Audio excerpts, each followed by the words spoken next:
Ce petit testeur USB et de courant continu est prometteur. J'en fais un banc d'essai aujourd'hui.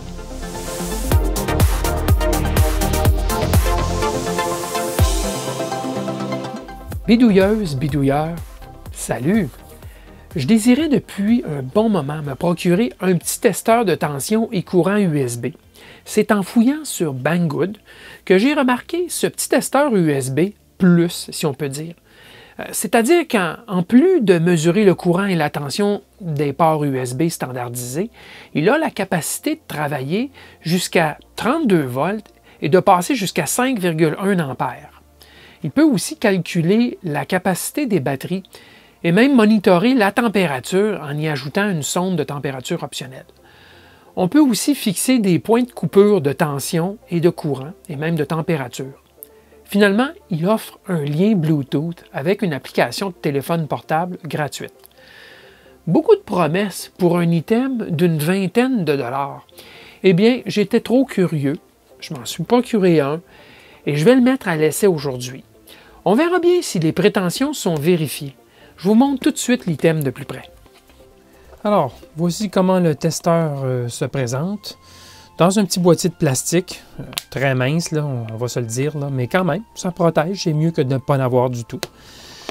Alors, c'est vendu tel quel avec un petit feuillet d'instruction qui était placé en dessous, sur l'autre face, en dedans. Oui, je l'ai déjà ouvert. Hein. J'ai quand même essayé certaines petites choses là, pour pouvoir en parler de façon intéressante. Alors, la notice, elle est bilingue, c'est-à-dire anglais, et je devrais dire chinois-anglais et chinois. Alors, lorsqu'on lit, même pour quelqu'un qui est parfaitement bilingue comme moi, il y a des bouts où on se demande vraiment qu'est-ce qu'ils essaient de nous dire. Mais ça, c'est très typique des feuillets d'instruction d'appareils venant de Chine, comme ça, qui ont été traduits en Chine. Alors, qu'est-ce qu'on a dans ce boîtier? Ben, c'est l'unité en question, le testeur, plastique. Ah, il y a un film, je vais le retirer.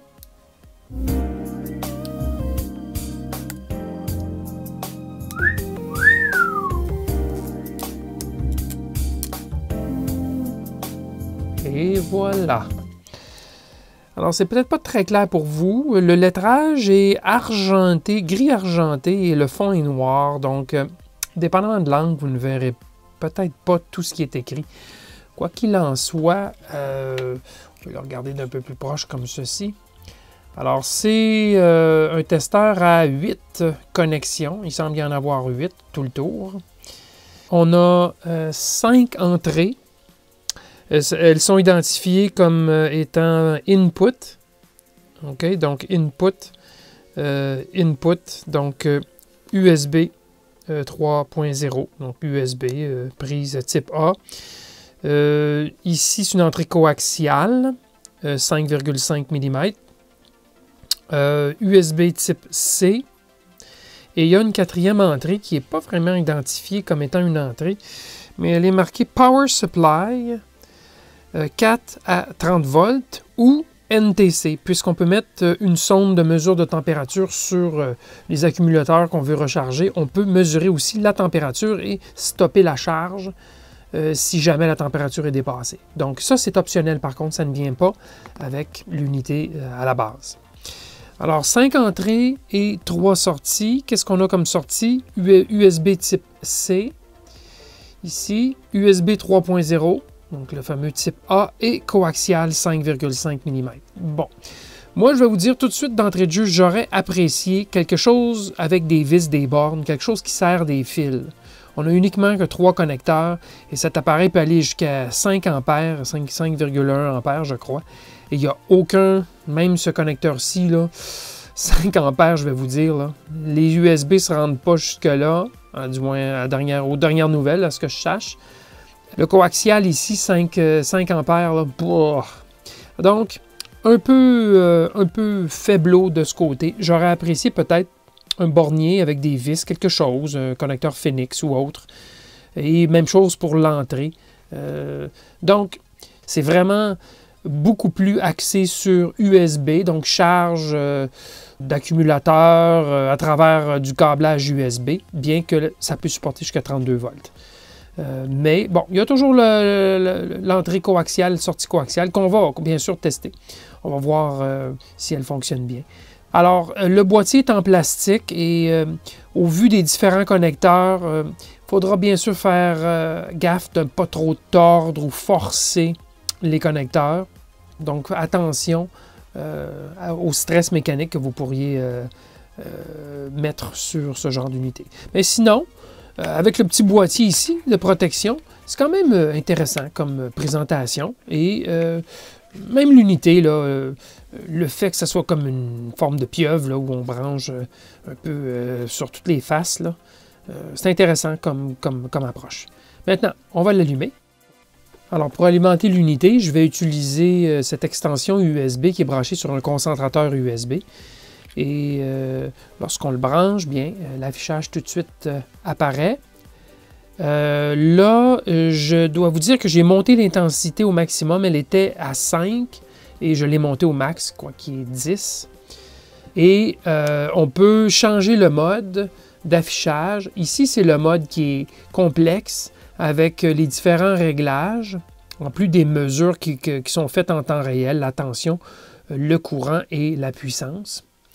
Et bon, au niveau de la capacité de l'accumulateur, ça va être écrit dans le bas ici, en tout petit, vous le voyez, là, en milliampères-heure, juste ici. Ensuite de ça, en wattheure, en violet, juste ici. Et bon, il y a la mesure de la température si une sonde est branchée. Ça, c'est le temps, si je ne m'abuse. Il y a un petit indicateur Bluetooth aussi. Parce que oui, on peut lier ça à un téléphone. Et encore là, le mot « pairer », je crois qu'il ne faut pas l'utiliser parce que c'est une espèce de mode esclave où on n'a pas à pairer l'unité. Bon, on vérifiera ça tantôt. Alors, il y a d'autres informations aussi là, où il faudra vraiment regarder dans le manuel. Naturellement, il y a surcourant, donc la spécification qu'on peut entrer pour l'arrêt à cause de surcourant en rouge. Surtension, ici, présentement, il est réglé à 30 volts. Le courant est réglé à 5 ampères. Et basse tension, si jamais la tension de l'accumulateur ou en tout cas, ça venait qu'à baisser en bas d'un certain niveau, ben, ça couperait aussi. Parce que bien sûr, c'est orienté vers la mesure de la charge, là, donc capacité de batterie, accumulateur, etc. Alors, vous avez vu les deux affichages. Ça, c'est l'affichage où on voit seulement les résultats volts, ampères, watts et mesure d'ohm, bien sûr. C'est un simple calcul.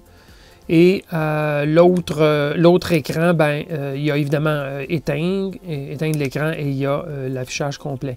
Maintenant, si on veut aller dans le menu pour ajuster des valeurs de départ, on maintient le bouton M, parce que le bouton M ici, il y a un bouton qui est marqué OK, celui-là. Alors, on tient le M enfoncé et on insère l'alimentation, ce qui nous amène dans le menu où on peut faire de l'étalonnage. On peut régler la tension si jamais on voit qu'il y a un léger décalage. On peut le faire ici en entrant une nouvelle valeur. Donc, c'est un décalage qu'on y met. Dans ce cas-ci, c'est pour 10 volts. On met 10 volts sur une source, un 10 volts très exact, très juste, et on ajuste ici la valeur exactement à 10 volts. Ou en tout cas, la valeur qui est lue. Même chose pour le courant, on nous suggère un courant de 2 ampères, on ajuste ça à 2.0000 lorsqu'on a exactement un courant de 2 ampères qui circule. C'est la façon de faire l'étalonnage de ce petit bidule. Bon, je vous ai parlé que l'affichage, je l'ai mis au max à 9, il était à 5 au niveau de l'intensité. Lorsqu'il tombe en semi-veille, l'intensité baisse. Tout ça, c'est pour éviter de consommer du courant inutile. Au bout d'un certain temps, l'affichage va s'éteindre, je crois bien, là, et c'est ce qu'ils appellent ici le temps le stand-by, donc de veille. Et on peut circuler puisque il y a quelques items additionnels, une correction de température ici, et on peut remettre les paramètres par défaut si jamais il y a quelque chose qu'on veut changer. Donc, en pesant, je crois, ici, on nous dit OK, ce qui normalement devrait nous ramener, ou c'est celui-ci peut-être qui va nous ramener dans l'autre menu. Vous voyez, je ne sais trop là, comment retourner. Je vais regarder peser. Je devrais, en fait, on va faire ça, ça va régler le problème. Je ne suis pas sûr si on pouvait retourner directement ou pas. Bon, alors c'est déjà bon signe, au moins je suis branché sur 5 volts. On voit que le port USB est un peu chaud, à 5,118. Il n'y a aucun courant qui circule ici et donc naturellement aucune puissance de fournie sur le connecteur. Alors on va commencer à jouer avec, on va y brancher une charge, on va voir qu'est-ce que ça va donner. Alors pour le premier essai, je vais utiliser une charge fictive, totalement passive, c'est-à-dire une résistance de 50 ohms, 1 watt. Donc on devrait avoir quelque chose dans l'ordre de 100 mA de courant. Alors, puisque c'est 5,1 volts avec une résistance de 50 ohms, ça va jouer dans les 100 mA. Alors, je me branche et on a 98 mA. Et à l'écran, vous voyez bien 98 mA. Sur l'ampèremètre et à l'écran et le voltmètre, j'ai enlevé des chiffres significatifs qui, à mon avis, ne servent strictement à rien. Il y a trop de chiffres ici. De toute façon, la résolution dépasse de beaucoup la justesse de cet appareil. Alors, 98,3 mA, c'est bon. Et 5,073 volts, on est tout près. 5,071, 2 milli... C'est bien ça, 2 millivolts de différence. Alors ça, c'est bien acceptable. Je vais monter la charge maintenant. Je vais mettre une résistance, au lieu de 50 ohms, j'en ai une ici, de 5 ohms, 10 watts. Donc, à 5 ohms, on parle de 10 fois plus de courant. Mais ce n'est pas ça qui se produit parce que la tension a baissé. La tension écrase ici. Le port USB là, qui fournit à l'outil, il s'écrase définitivement. Donc, avec une tension de 4,75, on mesure un courant de 739 mA. Et c'est exactement ce qu'on a, 739 740 et 4,728. La vraie tension, en tout cas celle mesurée ici, versus 4,756. Il y a un delta ici de 30 millivolts entre les deux. Est-ce qu'il y aura un ajustement à faire? Je ne crois pas. C'est simplement que la lecture de la tension n'est pas prise tout à fait au même endroit ici à l'extérieur qu'à l'intérieur. Bon, quoi qu'il en soit, c'est assez proche là, pour être utilisable. Au niveau du courant, ça semble très fidèle. Alors voilà pour la résistance passive, le test de résistance passive. Maintenant, on va mettre une charge active. Alors pour le test suivant, j'ai branché une charge fictive électronique. Cette charge fictive est alimentée sur un bloc d'alimentation flottant, totalement flottant. Je vous dis ça parce que vous devez noter. Et je vais augmenter le courant plus élevé et donc je n'alimente plus le bidule par un port USB 2.0. Malheureusement, mon type de port, c'est un port donné, non pas un port de charge ou quoi que ce soit, et je suis limité en courant. Dès qu'on dépasse 1,2, 1,3 ampères, la tension écrase trop et le bidule s'éteint complètement. Alors, ce n'est pas la bonne approche de mon côté. Si on avait USB 3.0 PD, le Power Delivery, là, je présume qu'on peut aller là, potentiellement jusqu'à 5 ampères, mais je n'ai pas cet arrangement ici. Alors, j'alimente plutôt par la prise coaxiale avec un bloc d'alimentation que j'ai réglé à 10 volts. J'ai mis un maximum de 3 ampères sur le bloc d'alimentation, mais présentement, il n'est pas limité en courant. J'ai mis ma charge fictive à 1 ampère, et donc, effectivement, la charge fictive tire 1 ampère présentement. Donc, la lecture de courant est bien correcte. Au niveau de la tension, bien, on voit encore le décalage, et là, le décalage semble augmenter. On est rendu à quoi? Au moins 30 millivolts à 1 ampère. Et si j'augmente le courant, par exemple à 2 ampères, ben, on voit que le courant, c'est fidèle par rapport à l'ampèremètre, mais la tension continue à se tasser. On est rendu à quoi? 70 millivolts ou à peu près, là. Donc, qu'est-ce qui pourrait justifier la différence entre la tension que je mesure ici et la tension que lui mesure ici? Aucune idée. Je ne peux pas comprendre. C'est à l'interne et comme il n'y a pas de courant qui circule ici dans cette branche, pourquoi est-ce qu'il y aurait une différence? Alors, je crois que c'est une imprécision, tout simplement. La justesse de l'appareil n'est pas correcte. Il y aurait probablement un petit ajustement à faire à l'intérieur, dans les paramètres. Ceci dit, lorsqu'on ne met pas de charge, la tension semble beaucoup plus fidèle. Voyez-vous, il y a juste 1 millivolt de différence, si je sais bien lire. Mais avec 2 ampères, l'écart est beaucoup plus élevé. Alors, difficile de saisir. Alors, du côté de la charge, à 2 ampères, ça commence à s'échauffer. Le câble commence à être tiède. Ce n'est pas la panique, là, mais il commence à être tiède. Alors, si je vais à 2,5 ampères, regardez la tension lue par la charge fictive. 5,8 volts et il y a 9,47 volts ici. La différence de tension là, entre les deux, c'est la chute de tension dans les branchements, le câblage, et ainsi de suite, étant donné que c'est du fil, numéro peut-être 26 ou quelque chose du genre. Donc, il y a une très grande chute de tension dans le câble qu'il y a ici. Donc, le courant est exact, mais il ne faut pas comparer la tension qu'on lit ici avec la tension ici. Ça, c'est toujours le défi, c'est d'aller lire la tension au point où il y a la charge, par exemple, directement à l'accumulateur. Et c'est ce qu'on reproduit ici. Bon, alors, jusqu'à maintenant, ça me semble bien correct. Là. Je ne dépasserai pas 3 ampères sur ce petit câblage-là. Et on voit que 2,97, 2,98, ça c'est bien fidèle. Donc, il n'y a pas de problème de ce côté. La lecture du courant est bonne. Et forcément, si je passe aux autres écrans, bien, on accumule ici, là, tranquillement, là, la capacité de la batterie au fur et à mesure.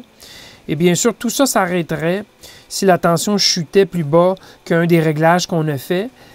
Cette unité coupe pour protéger l'accumulateur. Alors, bien sûr, on pourrait ajuster la tension de coupure et passer une certaine tension, il arrêterait, il débarquerait la charge parce qu'il y a moyen de couper la charge ici.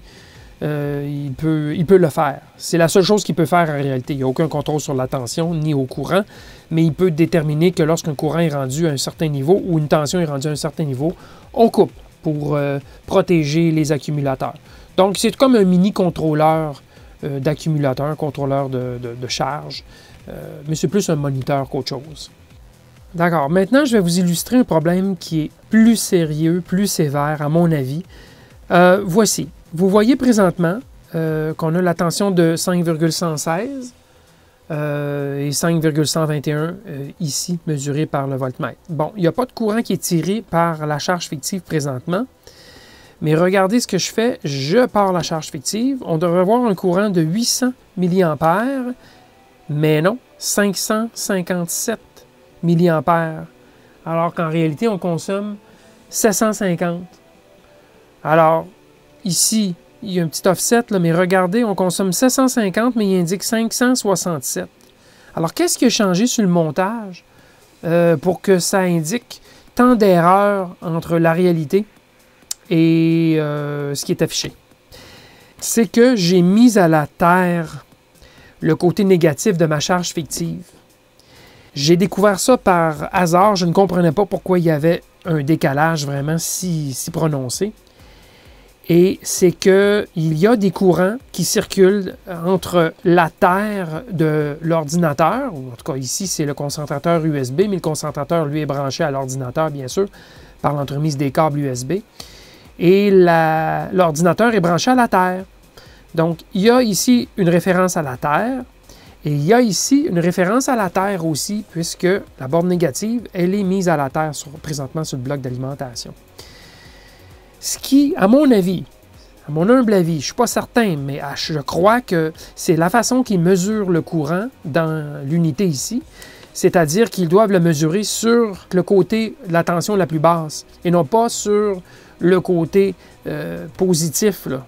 Donc vraiment sur la masse. Et il y a probablement des courants qui circulent présentement à sens inverse du courant qui est demandé par la charge fictive.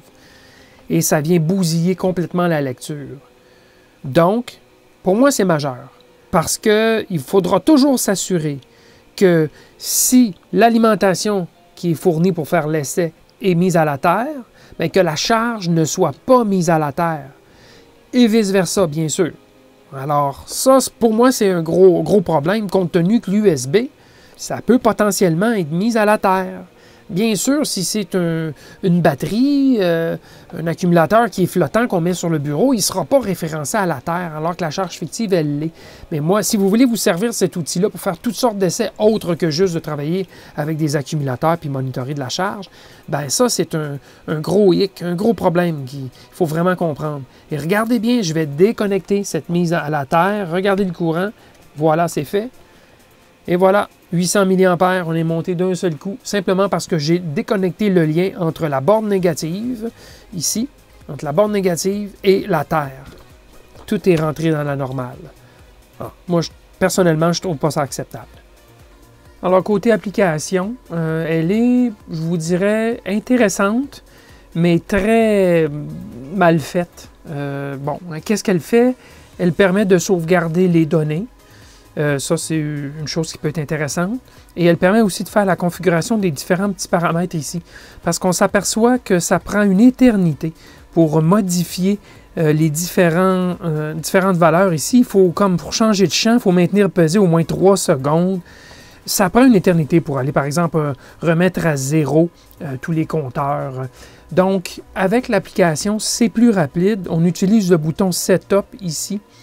Et le bouton Setup permet d'aller jouer dans les différents paramètres pour les modifier. Vous voyez ici que j'ai le contrôle de l'application. Bon, il y a moyen, là, voyez-vous, de virer l'affichage, des choses du genre. Setup, on maintient ça, puis normalement, c'est supposé se faire clignoter. Voilà, ici, je repèse une autre fois. C'est supposé de passer au champ suivant, ce qui est le cas, effectivement, 1 watt. Le champ suivant. Bon, donc, vous voyez que c'est peut-être un petit peu plus facile d'opérer de cette façon avec l'application. Ceci dit, elle a de gros défauts. Entre autres, l'échelle des graphiques n'est pas configurable. Alors, on est pris avec 0 à 30 volts et 0 à 5 ampères. Il n'y a rien à faire, même s'il y a des petites minutes variations. On ne les verra pas au graphe. Ceci dit, les données sont censées être sauvegardées, donc ça peut aider. Bon, qu'est-ce que je peux dire aussi? Il y a moyen de réinitialiser les valeurs, donc ce qui sauve du temps aussi. Là, si je peux, par exemple, je peux réinitialiser la capacité ici.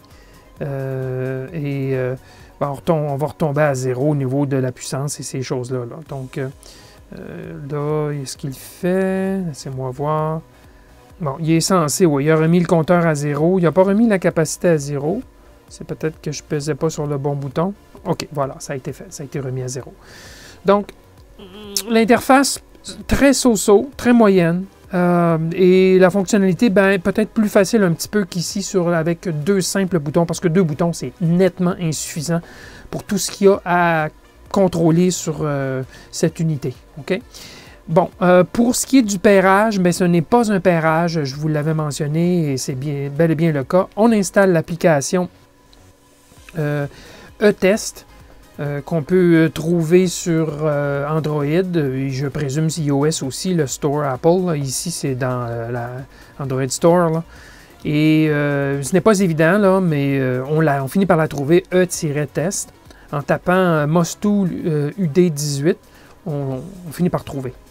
Bon, alors, une fois que l'application est installée, on peut aller dans l'application et aller dans la section Bluetooth. Et normalement, lorsque la connexion n'est pas faite, on va voir, ça va être marqué ici, Mostool ED18. Et on le sélectionne. Donc, il n'y a pas de pairage traditionnel Bluetooth. Ce n'est pas comme ça que ça fonctionne. C'est comme une liaison, mais pas un pairage Bluetooth. Et une fois qu'on a sélectionné l'unité, ben voilà, les données vont passer. Bien, notez qu'il faut autoriser la localisation à l'application, localisation et stockage de fichiers. Et il faut allumer sa localisation aussi. Sinon, il ne voit pas l'unité ici. Ah. Je n'aime pas tellement autoriser les localisations à des applications que je ne connais pas, là, mais dans ce cas-ci, on n'a pas le choix, sinon l'app ne fonctionne carrément pas. Bon, ça, c'est le côté application. Maintenant, on va faire un autre petit test électrique. Donc, alors, j'alimente l'unité présentement avec un bloc d'alimentation, mais ça aurait pu être un bloc pile de 7 volts, 7,2 volts par exemple, au lithium-ion. Mais vous allez voir que malheureusement, un bloc pile de 3,6 volts, ça ne fonctionne pas. Une seule cellule, l'accumulateur, ce n'est pas suffisant. Alors ça vient de lui enlever beaucoup de valeur. La tension, c'est marqué 3,6 volts minimum d'opération.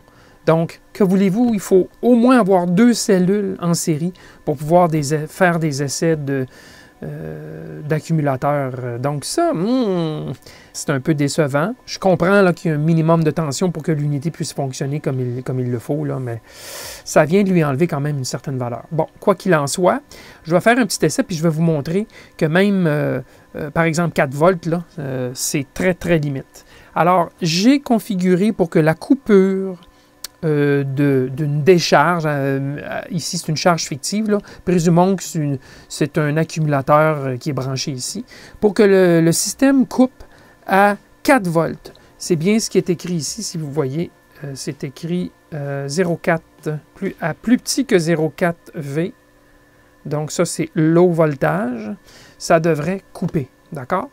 Alors, je vais descendre graduellement la tension, et on va voir si effectivement ça va couper ou pas.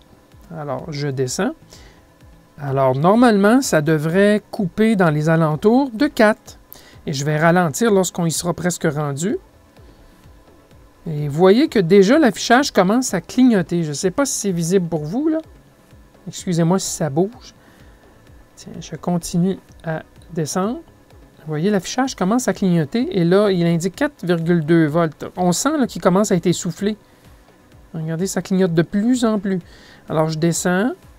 Regardez comment ça clignote. On est à la fin là, du fonctionnement de l'unité. Je pense que c'est assez clair. Alors, j'approche le 4. Voilà.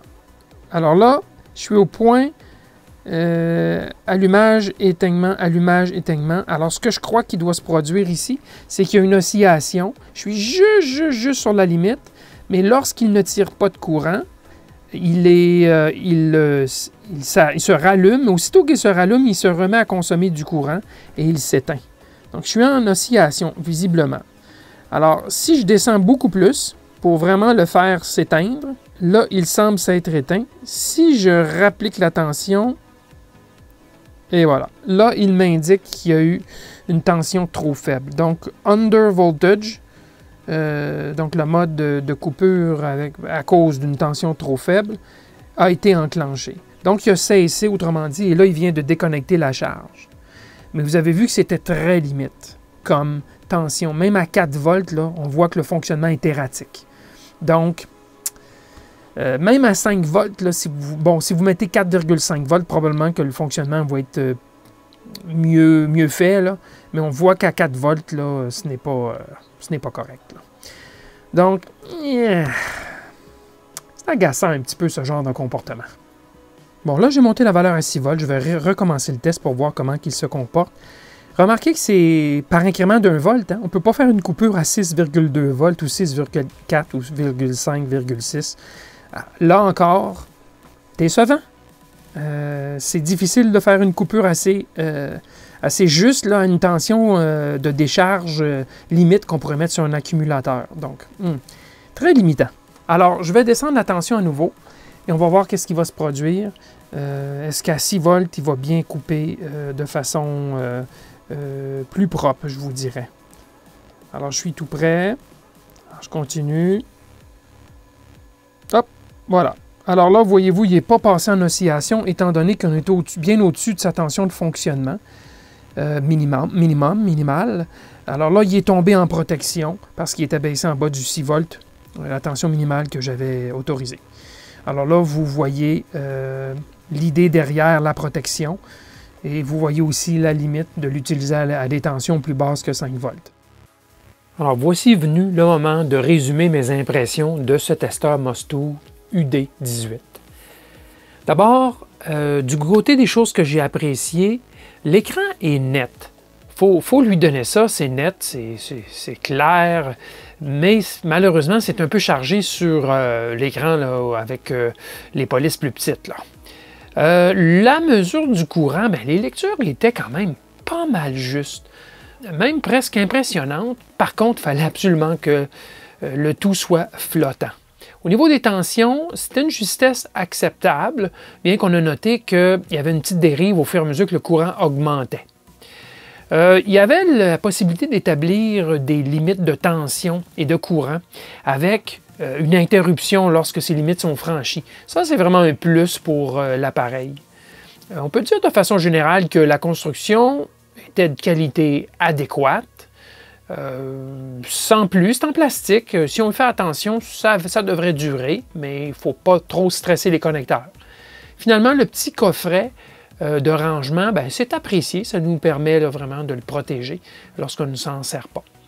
Par contre, les choses que j'ai vraiment moins aimées, entre autres que l'unité fonctionne seulement à plus de 4 volts, et on a vu même à partir de 4,5 volts, ça commençait à clignoter. Malheureusement, si c'est plus que 4 volts, on ne peut pas tester une seule cellule au lithium-ion, et ça lui enlève, à mon avis, beaucoup de valeur. Aussi, l'unité doit être flottante, au moins soit du côté de la source ou du côté de la charge. Ça aussi, ça pourrait nous jouer des tours quand on ne le sait pas. Donc, pour moi, c'est un problème. La connectique, on a vu que ses limites pour les forts courants, là, comme 5 ampères, à mon avis, ce n'est pas suffisamment costaud. J'aurais apprécié des bornes un peu différentes, quelque chose de plus fort au niveau du courant. On a aussi constaté que l'interface à 2 boutons, là, c'est compliqué et c'est lent. Il faut peser, maintenir plusieurs secondes pour passer d'un champ à l'autre, et ainsi de suite. Ça aurait pris d'autres boutons, pas seulement 2. Ça aurait pris peut-être une molette, quelque chose du genre. Tel quel, je trouve que c'est insuffisant.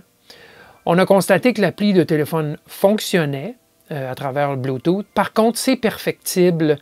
Il manque beaucoup de caractéristiques qui auraient été intéressantes, comme de pouvoir changer l'échelle des graphiques. On a vu qu'il y avait des fautes d'orthographe aussi. Le setup, c'était mal inscrit. Donc, définitivement, c'est perfectible.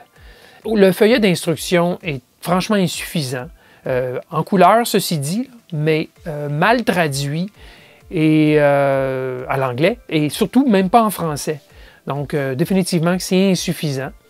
Donc, on part à la découverte avec cet appareil-là lorsqu'on l'utilise. Et finalement, compte tenu de tout ce que je viens de dire au-dessus, je trouve que le prix est trop élevé pour que ça en vaille vraiment la peine.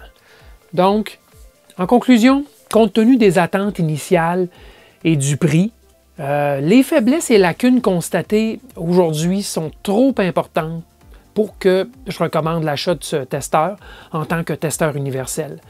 Le fait, par exemple, qu'il ne fonctionne pas avec une seule cellule au lithium-ion, ça lui enlève beaucoup de valeur, à mon avis. C'est dommage.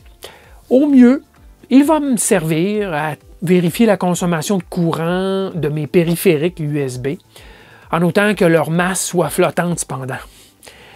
Mais c'est payé cher, à mon avis, juste pour la fonctionnalité USB. Donc, je vais continuer d'utiliser mes instruments de mesure classiques. Ça me réconforte finalement de les avoir, ces instruments. Peut-être trouvez-vous que mes attentes étaient trop élevées. Faites-nous part de vos impressions dans la description ci-dessous. Merci de votre fidélité et à la prochaine.